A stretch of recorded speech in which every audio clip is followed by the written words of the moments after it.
it's Andrew here from Underground Training, and this is the mining industry news for new starters, where we have a look at the mining industry for new starters so you can get an idea of where the jobs are and what's going on in the industry.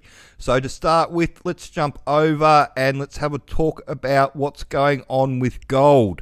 The reason that I want to go into what's going on with gold is because that's what's underpinning this next boom, and a gold mine will be the best chance you've got of having a long-term mining career going forward for the next 15 to 20 years. So I've just typed in reform to gold with central banks, and the reason that we're doing this is if you come down the bottom here, I've highlighted it, the Basel III regulations.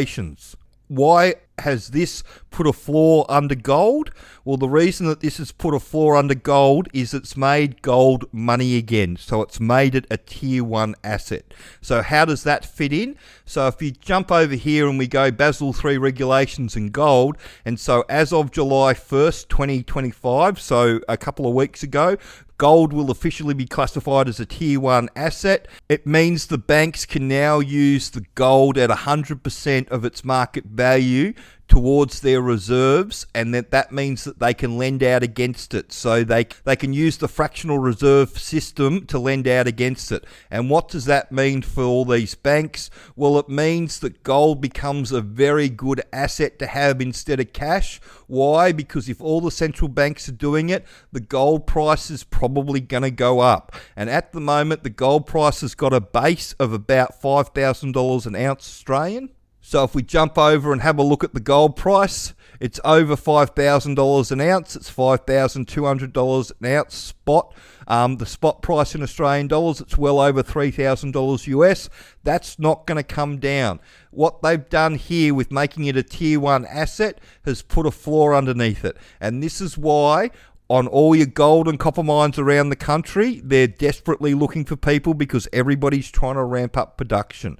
So that's what's underpinning gold going forward, and that's why you should be looking for your mining job on the gold and copper mines around the country, because that's where the long-term future's going to be. The demand's going to be there from the reserve banks around the country, the central banks around the country, and they are just, instead of holding US dollars, they're going to hold gold because it's only going to appreciate as an asset, which means that they're going to be able to lend more money out, and it's just going to be easier than having cash. So that's the way it looks like they're going to go forward. So that's really good. Like I tell people, there's 2 places that you should be looking for a job in mining at the moment, and that's in surface exploration, and I wouldn't wish that on my worst enemy. That's a really rough job that. You've got to like camping if you're going to do that job. Or in the hard rock underground gold and copper mines around the country as a nipper, a truck operator, service crew, pace crew, diamond driller, offsider, or AGI. There's lots of jobs all around the country. So if we come over here and we type underground into Seek, you'll see all the jobs come up, and you don't have to go very far to find jobs.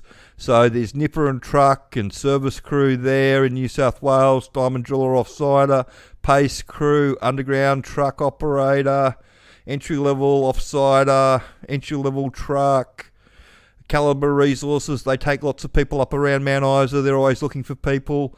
Underground driller's assistant. There's lots of stuff around the place. And the same, there's a lot of off-siding stuff around the place. But if you look, a lot of the jobs are underground diamond driller off-sider jobs. And the reason that there's lots of diamond driller off-sider jobs underground is, again, because of the high gold price and all the exploration that's going on in the underground mines. I always got told when I first started mining, you only had to worry about the mine being operational if the diamond drillers disappeared. If they had the diamond drillers in drilling, it meant that they were looking for stuff and they were planning the next levels. It's only when they packed them up and sent them off that you had to worry. So that's a good tip moving forward. But as you can see, there's lots of jobs all around the country, and if you want to learn about how it all works, you can show the employer that you know how the mine works by completing our DIY do-it-yourself Introduction to Underground Mining course. It teaches you how we drill it, charge it, blast it, bog it out, put the ground support in, make the levels, turn them into stopes and backfill it all with paste and leave it how we found it. And then it does a deep dive into the entry-level jobs that you should be doing, so you can actually have a conversation with the foreman in the interview about how it all works. And when you can do that, that's how you're going to get yourself your mining job. So that's the industry news, guys. The jobs going forward, it's all going to be about gold and copper. That's where the jobs are going to be, so have a look at that. That's why it was really important that these Basel III rules got put into place, and yeah, moving forward, that's what's going to be going on. So if you're trying to find a mining job, check out all the gold mines that they're looking for people. There's lots of work around, and if you're trying to get into the industry, check out the training at undergroundtraining.com.au, or if you want to talk to somebody that knows how the industry works, the phone number's at the end of the video.